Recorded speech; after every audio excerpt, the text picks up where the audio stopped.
গানটি আমার বাবার খুব প্রিয় ছিল। আমার বাবা মধুবয়াতে আপনারা জানেন, আমার উস্তাদজির লেখা এই গানটা তিনি প্রায় সময় গাইতেন, কিন্তু আমার খুব বেশি গাওয়া হয় নাই। আমি মনে হয় মঞ্চেও আজকে প্রথম গাবো গানটি। বাবা এই গানটা গাইতেন আর চোখ দিয়ে তার পানি ঝরতো, বলতো যে গানের অর্থটা বুঝোস? আমাকে আগে বলতাম কি,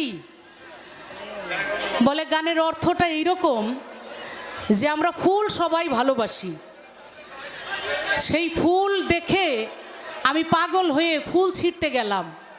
আমার জানা ছিল না ওই ফুল গাছের নিচে একটা ভুজঙ্গিনী, একটা সাপ বাস করে।